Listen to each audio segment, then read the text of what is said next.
Hello, everybody. Welcome.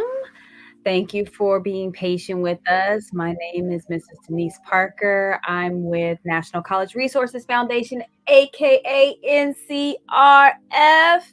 Woo woo! Welcome to our Elevate Your Game series. And today's topic is welcoming you to advancing your life and your careers in the world of artificial intelligence. Yes.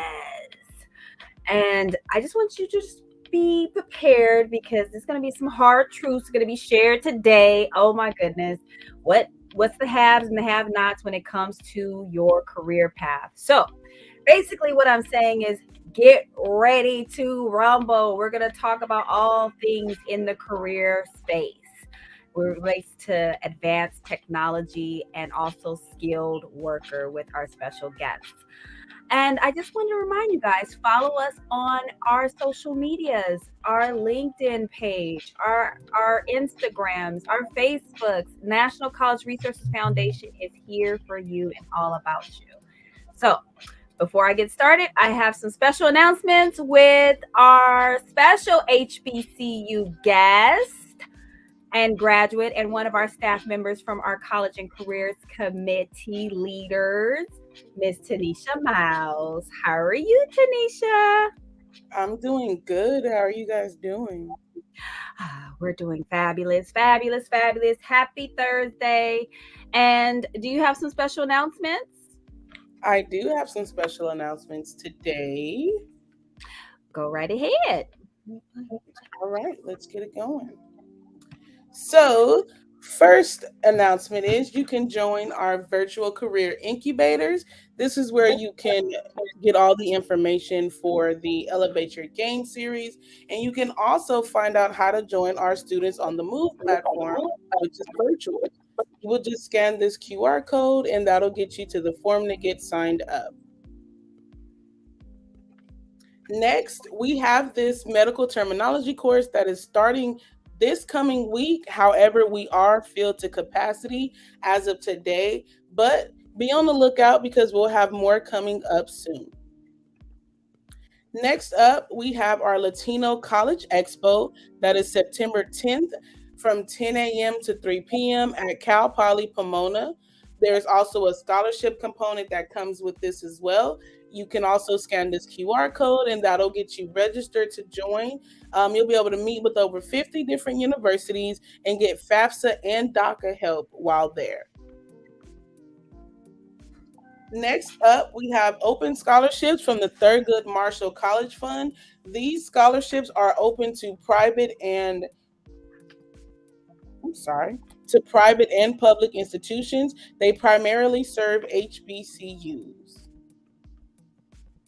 All right, next up, we have our LAX Integrated Express Solutions construction internship that is coming up. It'll be held in Los Angeles. Again, there is a QR code that is at the bottom that you would scan to get signed up.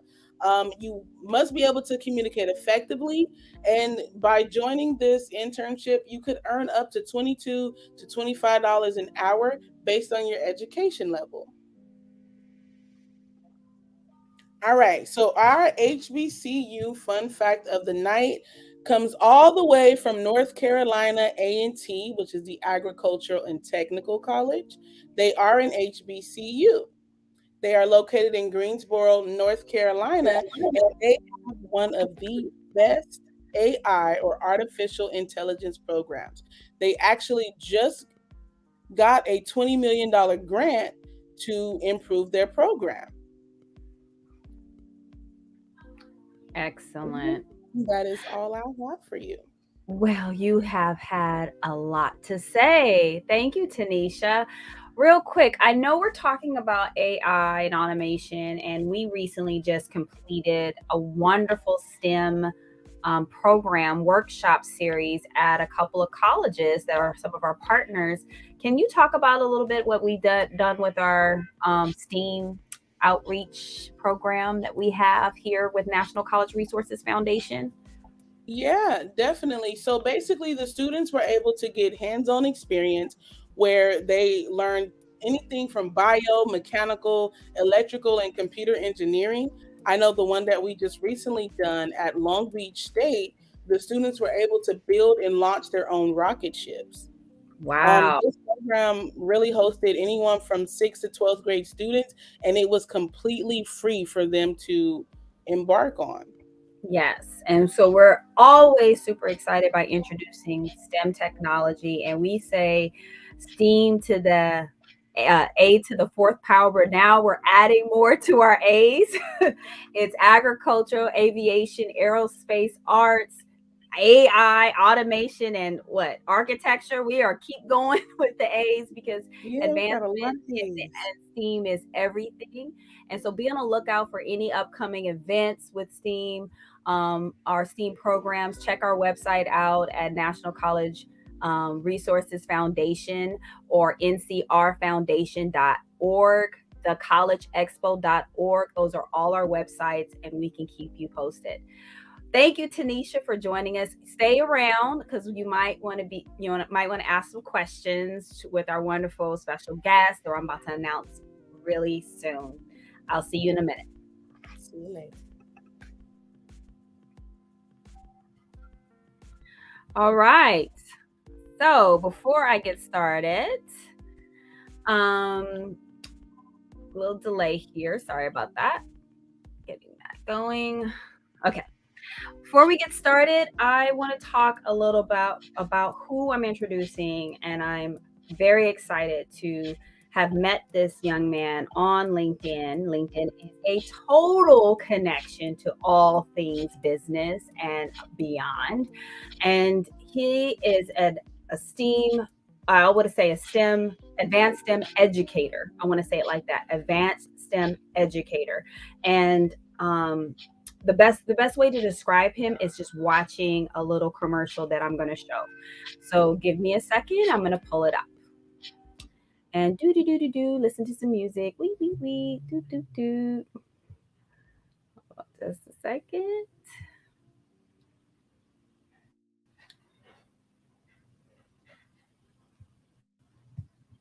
Okay.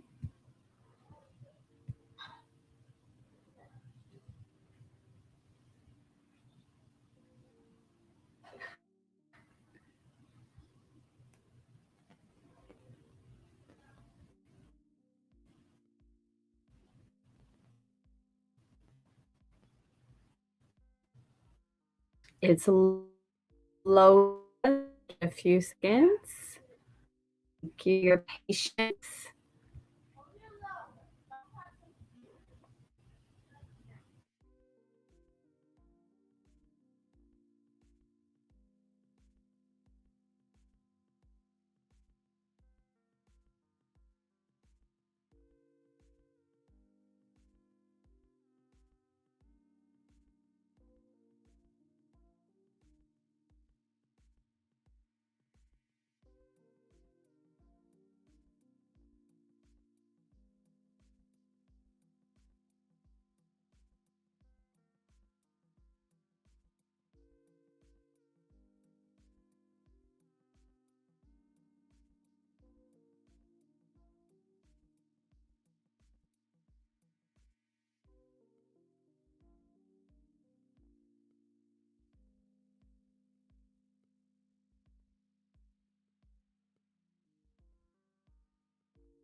Worked fine.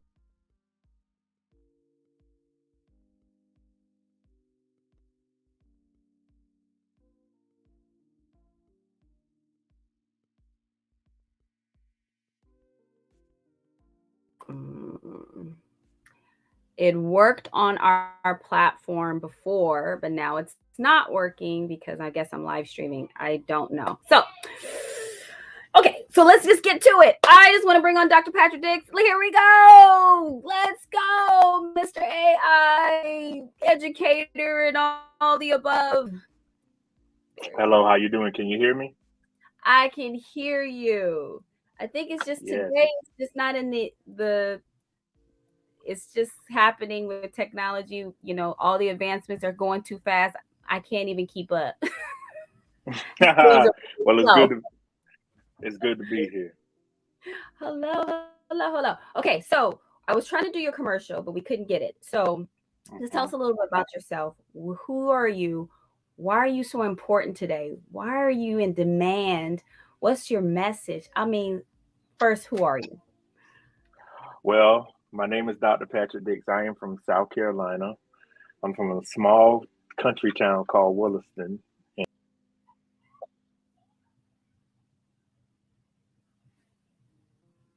Uh-uh. What happened? There it goes again. He's coming back. It's happening. Okay. All right, there he goes. There he goes. Something's Okay. happening. All right. All You right. you okay. All right. Now, Well, Patrick. uh, all right. You want me to start back over? Hmm. This is not good. Sorry about this, you guys. Be patient with us.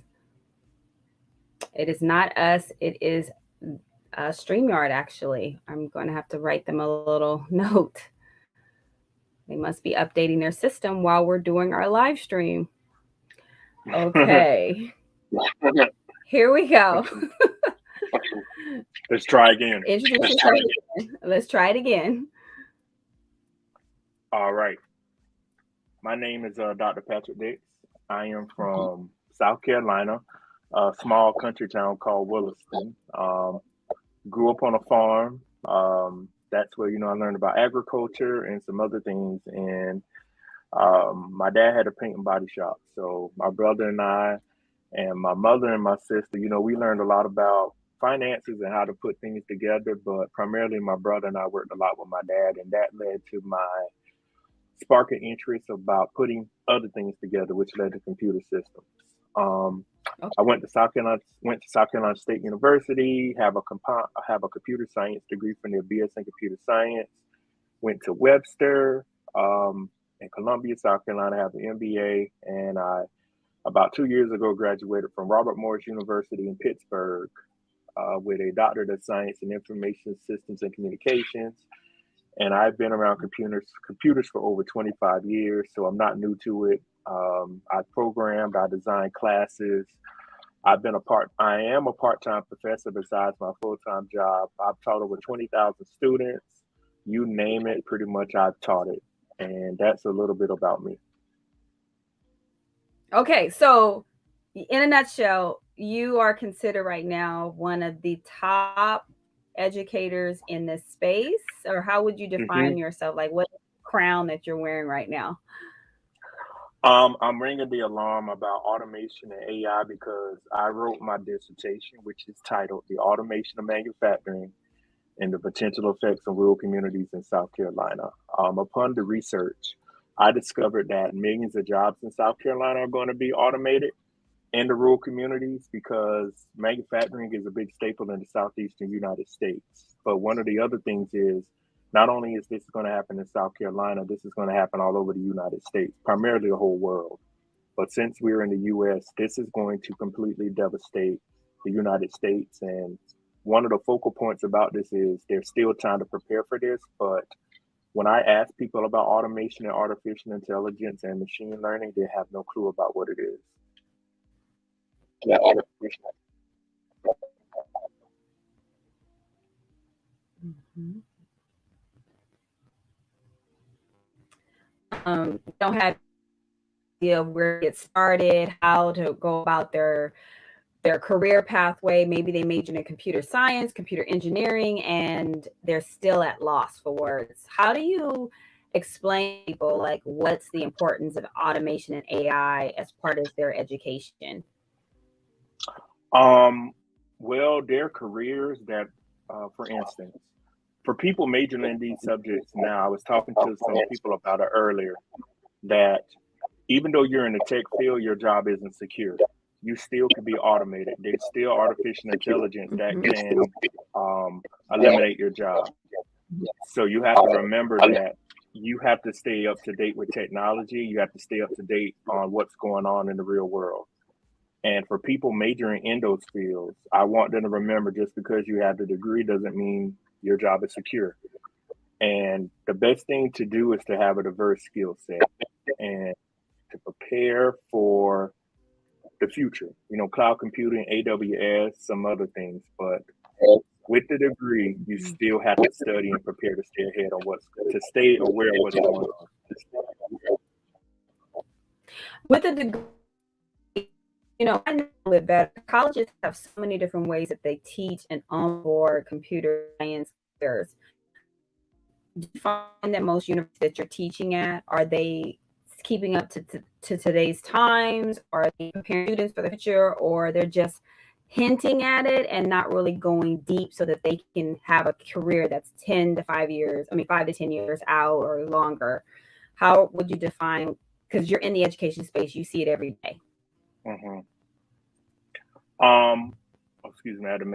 Yeah, I'm finding out that a lot of colleges are not staying up to date with their curriculum, and many of their curriculums need to be updated to coincide to what's going on. You think about, I went to South Carolina State from 2006 to 2010. Let's just take them for an example. Their curriculum probably needs to be updated. You know, the programming languages, from the Java to the C++ I took. Now we have Python, we have Idle. I'm just using my school because I graduated from there as an example. But just think about high school curriculum. We're teaching we're teaching students and kids how to be test takers. What people don't really realize is in the real world, you don't get a second chance.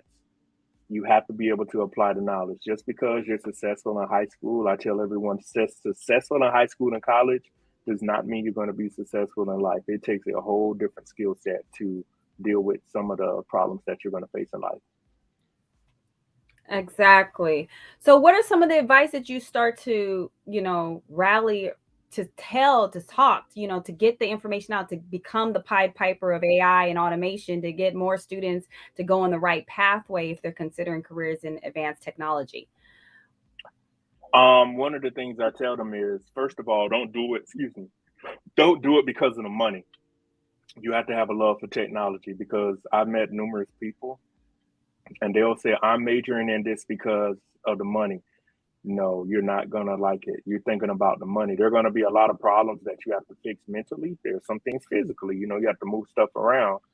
But what I'll tell the students is, find a niche in that. You want to become the subject matter expert. You want to know the material and the subject matter better than anyone. As I mentioned earlier, having a diverse skill set.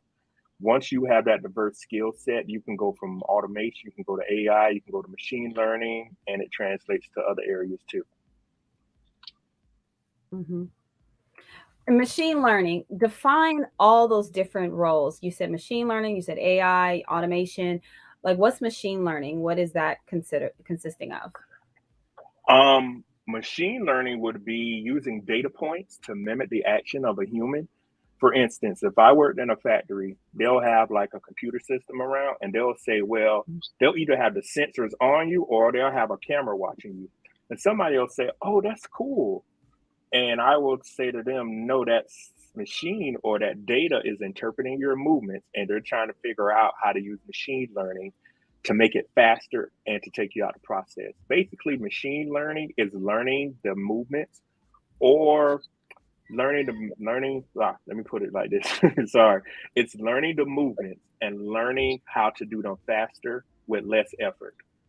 They're trying to shave 3 to 4 seconds off of something. So if a company can do that, they can save more money and they can make money because they can take you out the process and they'll say, well, we save 3 seconds every movement in an 8-hour cycle.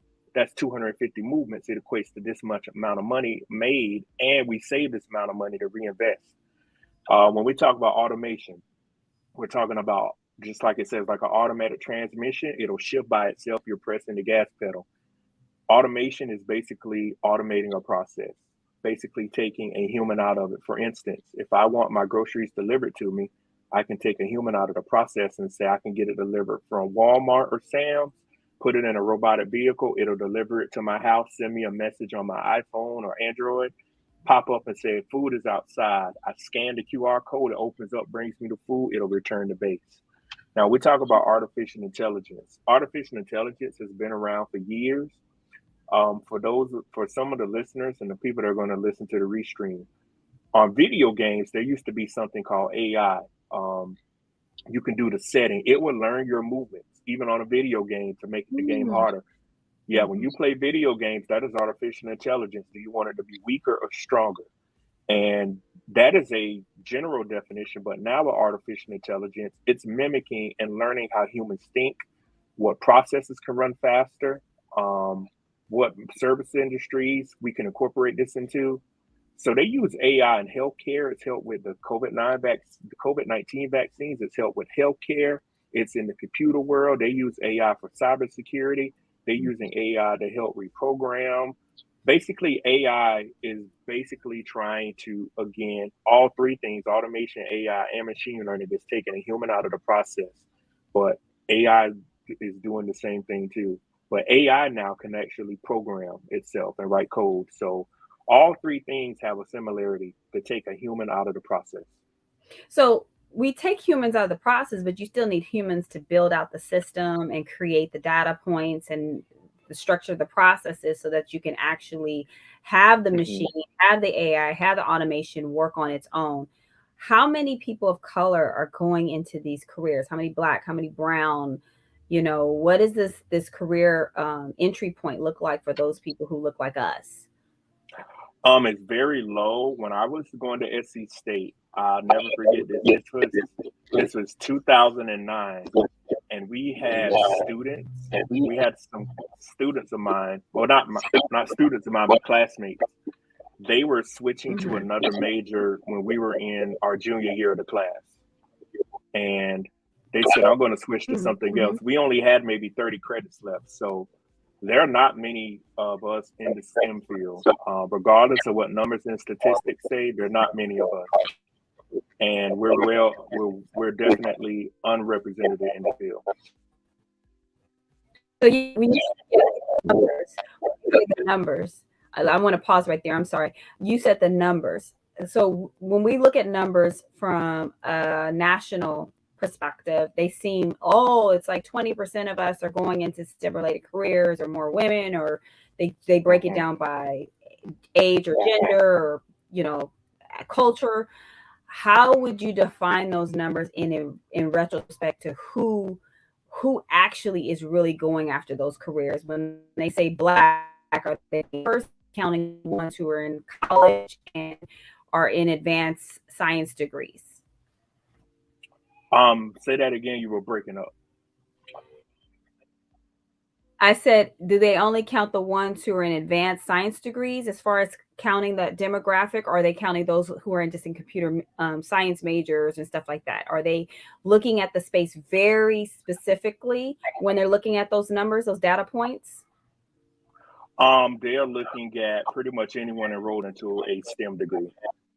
That's how they do the numbers. That's how they will calculate the number of people pursuing and the number of people graduating, because a lot of people say, oh, okay, well, it sounds fine to do computer science or engineering, but once they see the workload or what they have to do, a lot of people quit.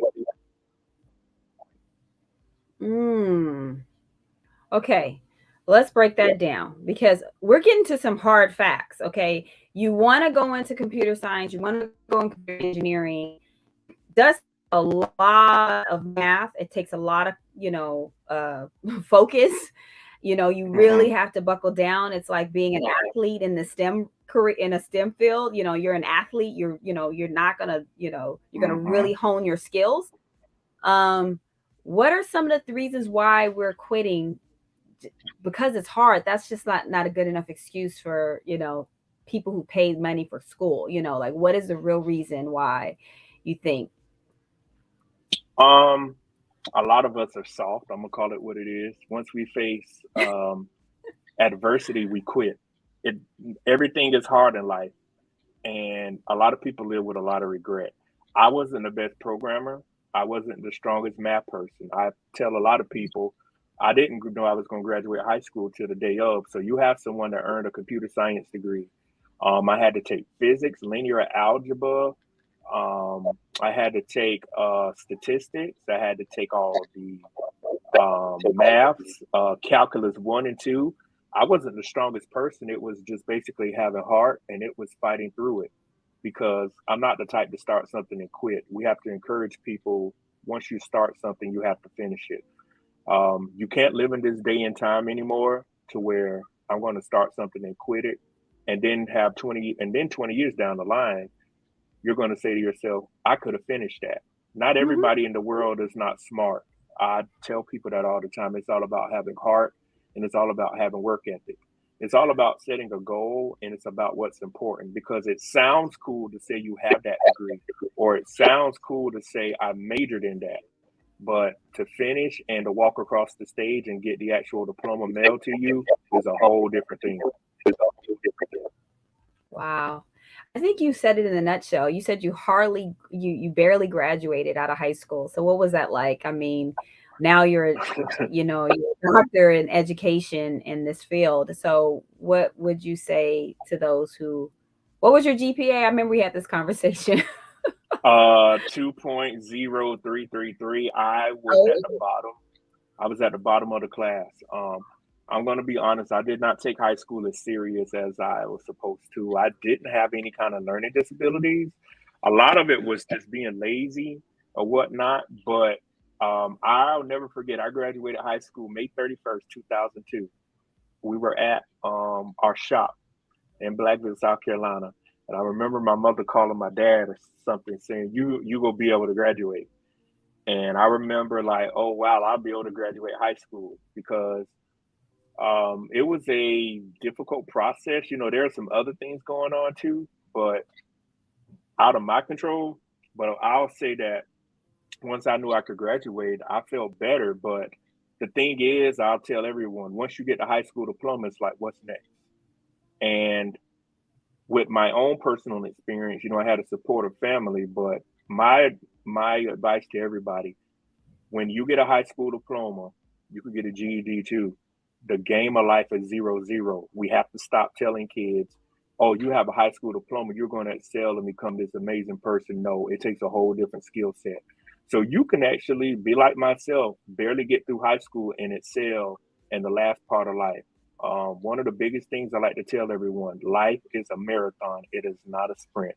You have to remember to always keep chugging forward and keep making sure things are rolling in the right path. But just because, even if you dropped out of high school and go get a GED, no one is going to care about that GED. I have these talks with a lot of people. No one cares about the GED. No one is concerned about my high school diploma. They're concerned about where I'm at. It is August 25th. I had to look down at my phone. August 25th, 2022.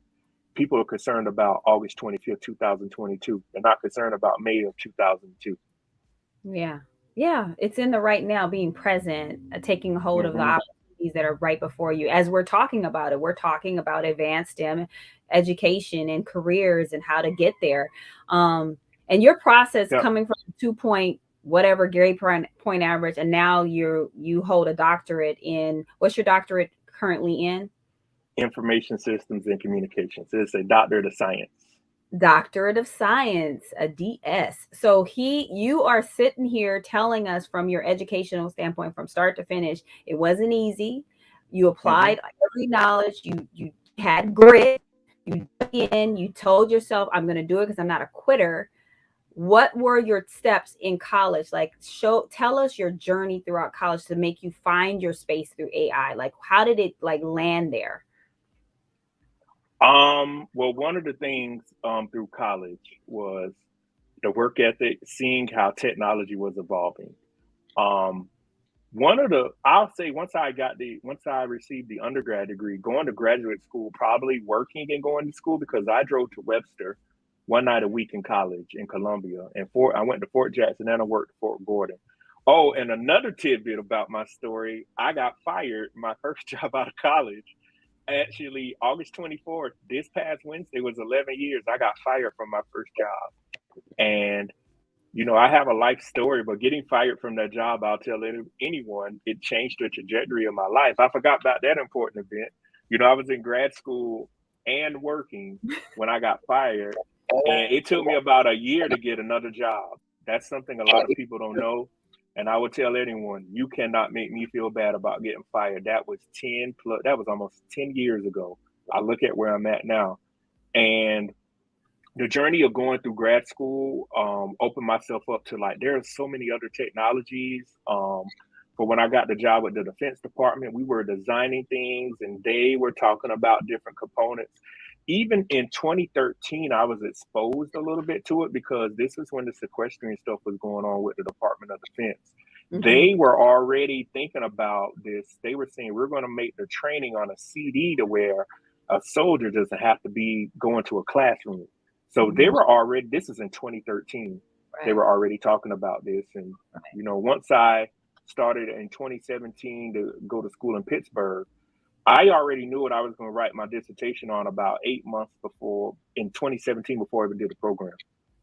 And I said, I'm going to talk about automation. I just didn't know how to talk about it. And I said, I'm going to talk about automation. Then I said, I'm going to talk about automation eliminating jobs.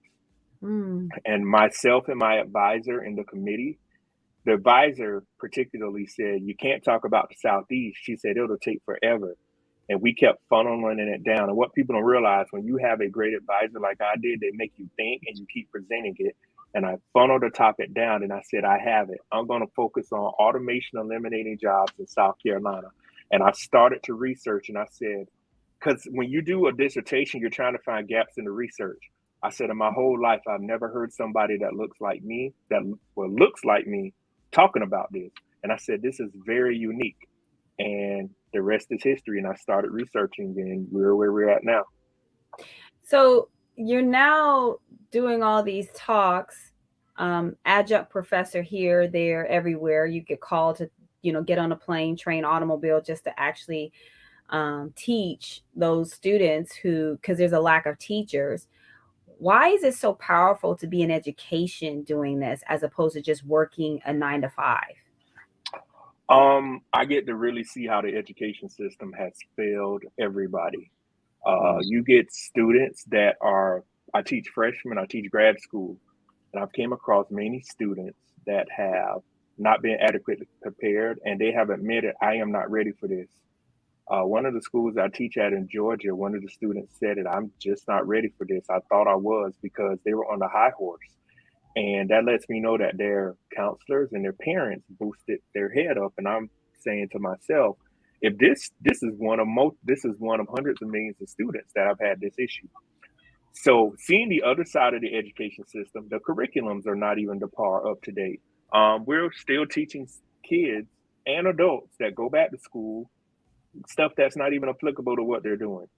So once I get in the real world, also working my 9 to 5, as we'll say, I'm seeing, when I hear other people with kids talk about their children having these problems in school. And I said, wow, I'm getting on the back end of the problem, my bad. And the parent, their kid is 15. They're like, this stuff they're learning, they can't grasp it. Not knowing in 3 years they'll be an adult.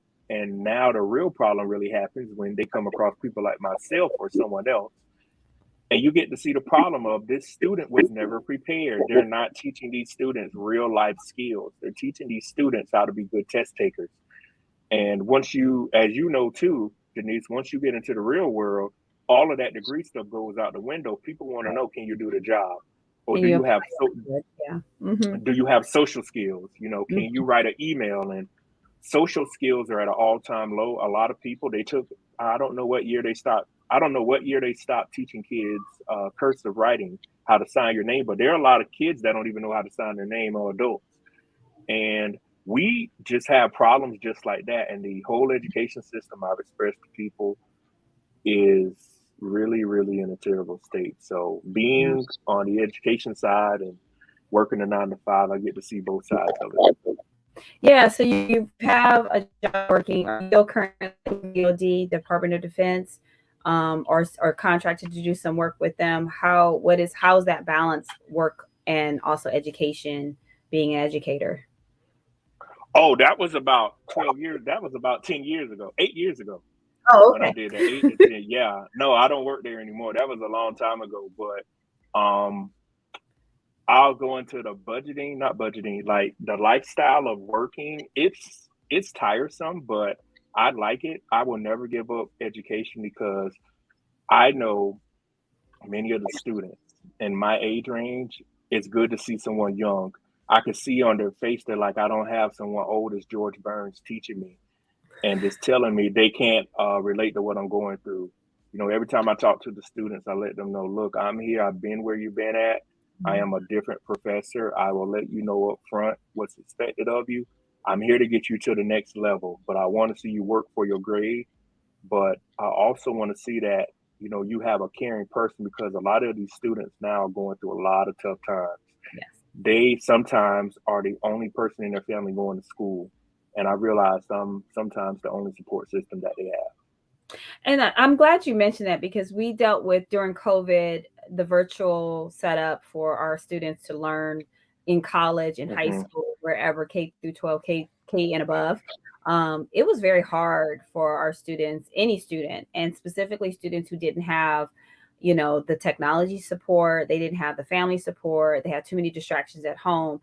And imagine if you add an advanced, science major on top of that, and you have to really focus and concentrate, Hmm. you kind of will get left behind. You will be behind. I mean, what are some of the things that you can tell our students that are listening, or the ones who are looking into careers in advanced science degrees, and also, having an advanced science degree and also having an advanced science career? What's some of the advice you can give them to up their game up on their own outside of their Hmm. college? What, maybe a podcast or books, or some University of YouTube. There's so many different things you kind of Yeah, it is. like pull from, because information is out there if you look for it. And you don't have to be just stuck to one particular area. And maybe you can raise the question with your professors, raise the question with your counselors, how to increase more awareness of what's happening in the field that they're looking to jump into. One of the biggest things is you have to believe in yourself. If you're hanging around idiots, family members, I call it family members or friends, you have to get around people that are doing the same thing you're doing. One of the main things a lot of people are going to learn in life, they're going to have to be their own cheerleader. Everybody's cool being average, but once you decide to go above and beyond, you'll be ostracized. You'll feel Right. it. People may not say it, but do not do not think being average is cool. Or did I say that correctly? No, being average is not cool anymore, because average people get average salaries. If you can make it off about $35,000 to $40,000 a year in this high stakes where we're living in, I would love for someone to show me how they're doing it. And depending on where you're living, it's even stressful. Hmm. One of the other things is there is no elevator to the top of Mount Everest. There are only stairs. Everybody that climbs Mount Everest, people have died trying to go up Mount Everest. It's true. There are no elevators. There is no shortcut. There is, you mentioned podcast. There is no shortcut to success. You have to work. You have to fail. You have to try. You're going to have to give it all you got. You're going to have long nights. When I was writing my dissertation, I remember flying up to Pittsburgh, because I had to fly to Pittsburgh once a month to sit in class. So that was the unique thing. We had to sit in class. So I had to get on a plane, sit up there. I was teaching school too and working for the government contract I work for now. So there were nights to where I woke up at 4 o'clock in the morning. I did not go to sleep to 9 or 10 o'clock at night. And I did it for about 2 years. I'm not going to say 2 years straight, But there, out of 7 days out of the week, I did it about 4 to 5 days. And, you're going to wonder to yourself, what am I doing? I can't see the light at the end of the tunnel. That's when I tell people you got to keep going. You can't quit. Nobody can help you get you out your situation. And to the students out there that are seeking advanced degrees or whatever degree you may be seeking, it's going to be a lot of hard work. I was looking the other day at how hard it is to be successful. It is very hard to be successful. That's why only 3% of people are successful, because you got to have the willpower. You got to be willing to sacrifice, and nothing's going to come easy. So that's my best advice. Just keep motivating yourself. Hang around people that are trying to do the best, and realize you're going to lose friends along the journey. I don't mean people dying. I mean, you're going to outgrow people. I'll tell anyone, do you want to be making $40,000 a year if you're 28 at 40 because you were too fearful to lead the pride and leave everybody alone? No. Mm-hmm. And the biggest thing is to take risks. Take risks. Don't be afraid to fail. I live by those models. Half the time you're not going to know what you're doing. That's a good thing. You can figure it out as you go, but you have to take risk in life to get to the next level. Now, you have a famous quote that I like. It says,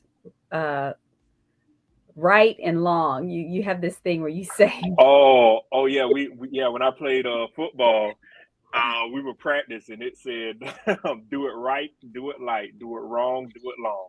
I like that. Say that again for the audience to hear. We had a coach. His name was Coach Mason. I'll never forget that. I was about 15 or 16 years old. He said, do it right, do it light, do it wrong, do it long.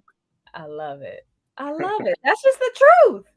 Yeah. That's just the truth. That's a mic drop truth. That is like, there's nothing. So I want to make sure we have an opportunity to have our guests who are watching, whether you're watching on any of our social media platforms, you can type it in the chat. If you're back behind stage of StreamYard, you can actually come on and ask a question. So I'm going to bring a couple people on. They may or may not have a question. That's how we flow. Just go with it. So I'm going to bring on Miss Toya. Hey, Toya, I'm going to bring you on. Get ready. Hey, Toya, do you have a question? Comment? Oh, geez. I didn't expect for you to bring me on again. But no, I'm excited to be back for day 2. I really enjoyed it. Yeah, it's just a lot of great information, to be honest. I don't have much of a question for you. I appreciate all the advice. I'm actually in college. I'll be going to grad school soon. And yeah, so motivation is something I kind of struggle with sometimes. So, like hearing your advice about just keep going, and once I start to not quit, really helping me build it up. I appreciate it. Oh, now, one thing I forgot to mention. Make sure you take care of your physical health, your spiritual health, and your physical health. Make sure, I know in college, it can get stressful, but the mental health crisis is at an all-time high right now. Make sure you're taking care of yourself physically, spiritually, and mentally. Have a cool down period. Don't always just be doing all the work. Have something that takes your mind off of what you're doing, to escape this stuff that you're doing. For sure. I've been trying to take care of that balance, to be honest. I've gotten a little better than where I was at the beginning of the year, but it's still a struggle. Yeah. All right. Well, I appreciate the question. Thank you, Toya, for your comment and your question and all the things you had to say, and keep up the good work and stay focused.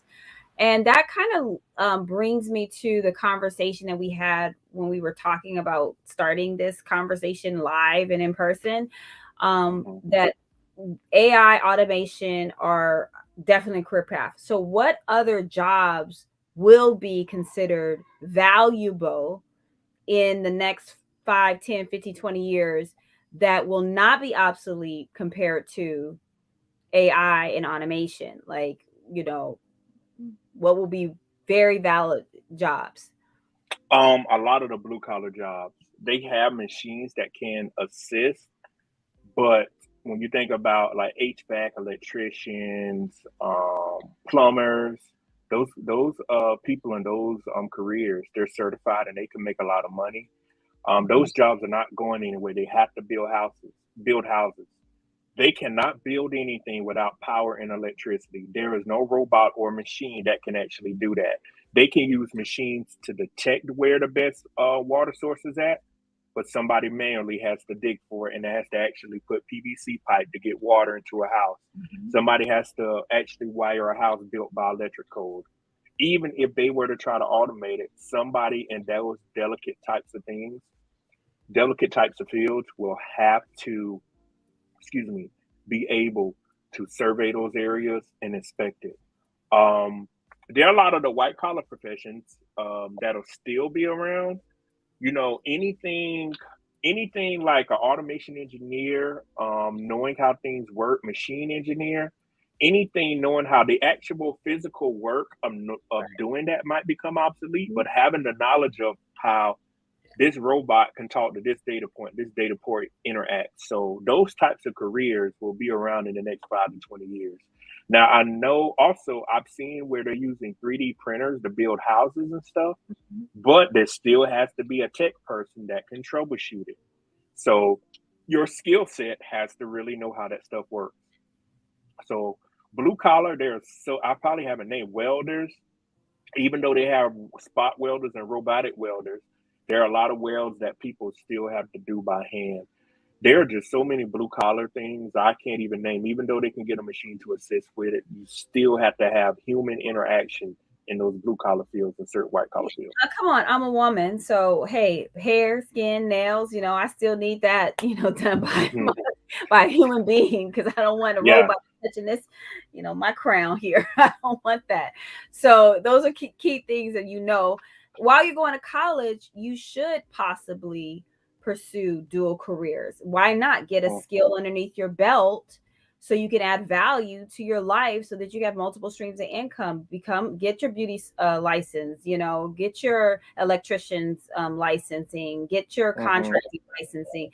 Why not? It only advances your life so that you can apply your science technology to whatever you're doing in your personal skilled work, and then you can see how the two match. If it's going to advance, you'll be right there ready to go.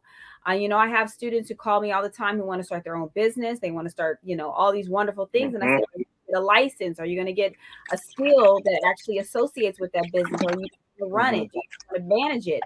So I always advise our students who I coach and who comes throughout our programs, throughout our expos, and in our servicing our services, Mhm.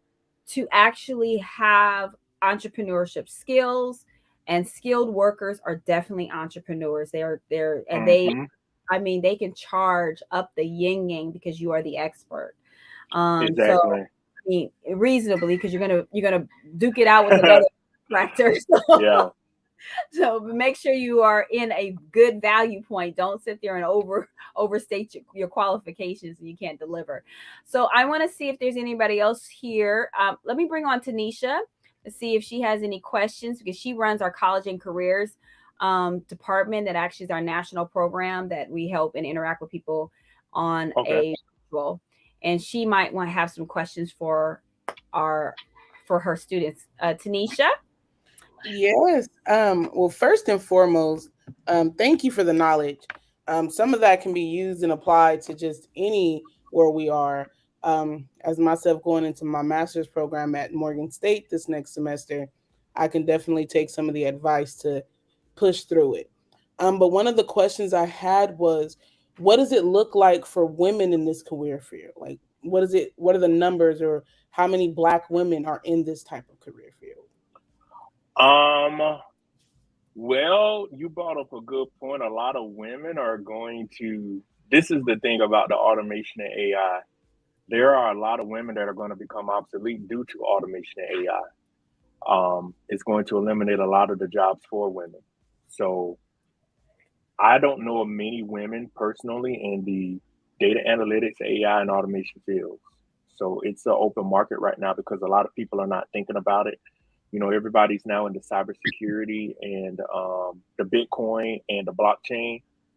And this is a field right now to where it is just over there in the dust. And if you're a male or a female, you can really get ahead of the game with this, because this is going to become very prevalent, and this is going to really take over a lot of things. So you're over here preparing, and once the floodgates open up, you'll grow with it. That's excuse me, that's very interesting. We have a virtual all girls STEAM expo, Mm-hmm. and we do focus on women who are innovating in leadership roles in STEAM technology and science, and all the what the acronyms stand for. And one of automation is always on the table to discuss and to speak about. They come on just like you're coming on to one of our streams and literally talk about it. But they do say that it's very few women. That's why we have an all girls STEAM expo virtually, Mm-hmm. because we're trying to encourage younger girls between the ages of 5 and up to consider those careers by looking at women who are doing the things that they never considered. So the more representation that's out there, I do suggest those who are considering those pathways, and it's hard, it's nothing but men, and they're telling you no, and they don't look like, they don't sound like you, and it's just rigid. Mm-hmm. Keep going. Keep going. Keep going. Don't stop. Take the advice of Dr. Dix and all the staff here at NCRF. We're encouraging you to seek those career pathways, because what's the worst you can do? You learn it, and now you become a specialist, and then now they have to check that box. They have to have a female to come in and run that program, because Mm-hmm. AI can't run itself. And they need a female's perspective on certain things, to catalog on different information and data points. So thank you, Tanisha. Any further questions do you have, or some of your students that you work with on your Students in the Move program, are they interested in AI? Are they interested in automation? I have a couple of students who are interested in just the tech field as a whole. I don't think they know very much about the ins and outs or the opportunities that are there in AI. So I would be taking a lot of this back to them. So my only question would be, how would you market it to those students that don't even know about it? You have them read up on it and seeing how it's changing the world and how it's going to eliminate a lot of jobs. You market it to them to let them know you're going to have family members that do not you're going to have family members that will not have a job in the next 5 to 10 years, probably faster than that, because of these two types of technologies: artificial intelligence and automation. And the more you can learn about it, the more you can become a subject matter expert. You're not going to be able to save everybody's job, but learning about how the technology works, you probably can. I'm not going to say probably. There's a possibility you can help get other people in the field to learn more about it. I Okay, like to say, when we're the work that we're doing here at National College Resources Foundation, and the industry experts like yourself who we speak to on a daily basis, who are advocating for more educational platforms to be about what your expertise is. I say Mm-hmm. you and us, we're holding the line. We're holding our place card for you, the student who is out there studying, Mm-hmm. failing, succeeding, getting discouraged, have distractions. We're holding it, waiting for you to wake up, find that little connection, that home, that beaker, that light that's going to direct you. And we're holding the line so that you can come straight to us, so that we can actually get you in the door. And it's not easy. A lot of students are discouraged by the cost for education. I mean, there's so many different resources that are out there that we expose our students to. We just been on several meetings, Mm-hmm. funding that's coming throughout California to, United States. President Biden just recently announced loan forgiveness on a lot of different paths that's going to increase more people to go to school, because the debt is not going to be overhanging, like a noose. We really want to, how can you stay going all the way? I want to see most of our students not just get their bachelor's, their master's, but to become doctor, get their doctorals and come back into education on the collegiate level to share the information that they applied in the real world. What are your suggestions for that, like that journey, just to kind of close up our conversation? You have to see the need for the education. You can't just go to school to say, "Oh, doctor sounds nice." You have to write a dissertation on something meaningful. I'm going to be honest. Too many people write the same similar dissertation, and I don't mind sharing the ProQuest to where it's published. You can see the first 24 pages. I'm proud of my dissertation. I have read people's dissertations to where they did it just to get the degree, and they don't make any more money than they would make with a master's degree. We're going to be honest. People go to school to get an education to make money. So if you're going to go to school to at least write your dissertation or choose a subject matter that is relevant to where you can go and speak about it like I'm doing. I enjoy talking about automation and AI and machine learning, but too many people just go to school to get it. And it sounds cool. And I want people to call me doctor. I don't think people really realize what's required to get a doctorate degree. When I started my program, they told me people commit suicide and people kill themselves because of the stress level and the workload. There's a lot of work into it. And I've heard the old cliche, oh, I wrote a thesis for a master's degree. No, this is two different things.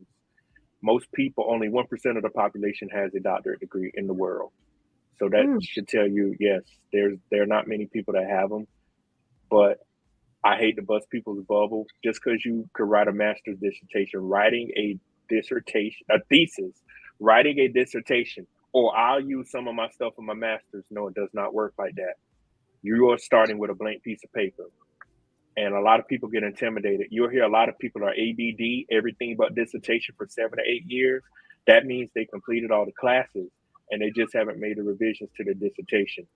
Or some people are writing on the subject matter they're not really cool with. That's one of the biggest things they told us. Make sure you choose a subject that you can write about for the next 18 to 24 plus months.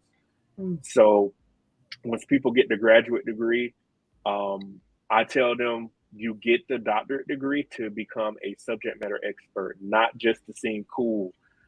And when the thing is, I'm just going to say this, when I can bring up my title against other people's stuff, you want to be able to say your stuff is unique. I like to be different. And I could talk about how I researched how you're going to lose your job. Other conversations will stop like, well, automation is going to eliminate your job. What are you going to do about it? And I did the research on it.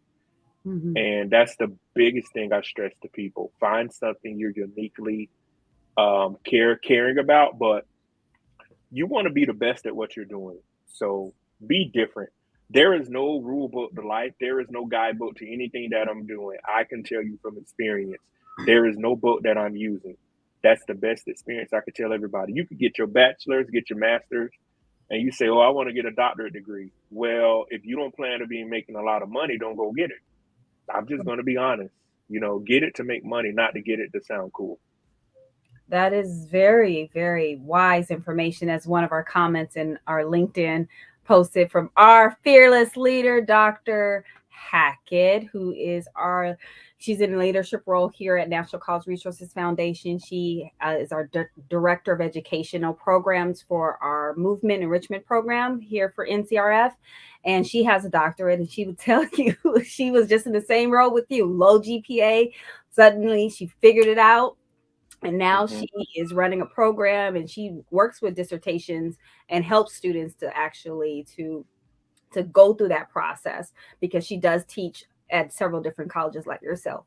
So what are your final words of encouragement? We put your website up, we put your IG up. What are your final words of encouragement? Nothing comes easy. You're going to have to work for it. There is no elevator to success. And the last thing is, you cannot cheat the game of life. Look at all the people around you that have tried to cheat the game of life. Life has its own way of making sure people do it the right way. You can think of the people in illegal activities. They look like they were getting ahead. Now they are doing the same thing we are doing, trying to find their way through life. And, you just have to focus. You have to relax. You have to get from around, I hate to use the word stupid people, but call it what it is. When you want to do something great, you got to get from around stupid people, because those types of people will bring you down. And learn to be your own cheerleader. Those are the best things I could tell folks. Celebrate your victories with yourself, and keep a lot of what you're doing to yourself. Everybody's not happy that you're going to be successful or are successful. Well, you said it. Tanisha, do you have any final words based on the information that's been shared and we discussed? Yeah, it's just around the same lines. You got to do what you got to do, and be serious about it. Keep your head on straight where you're going, and do it for the right reasons. Well, My name is Mrs. Denise Parker. I'm the manager of internships and careers for the National College Resources Foundation, aka NCRF. And this is Elevate Your Game, where we are talking and continue to have conversations about elevating who you are and all the things that you aspire to be and do. Thank you, Dr. Patrick Dix, for all the things that you're doing to advance education in advanced technology and also to encourage people of color of all demographics and backgrounds to join in this space so that they will not become obsolete.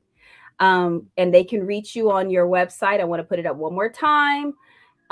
This is who you are if you want to reach out to Yeah. him. You're going to join us where? Where are you going to be in person? Tell us. In Houston, Texas. Houston, Texas, and we're trying to get him to Atlanta too. So we're working on that. We're working on that. Yeah, I'll be on the panel. You can also, I know in the tech where we're in now, my PR person, we have TikTok. We haven't used it, but the best thing is to use the other source is King of Automation on Instagram.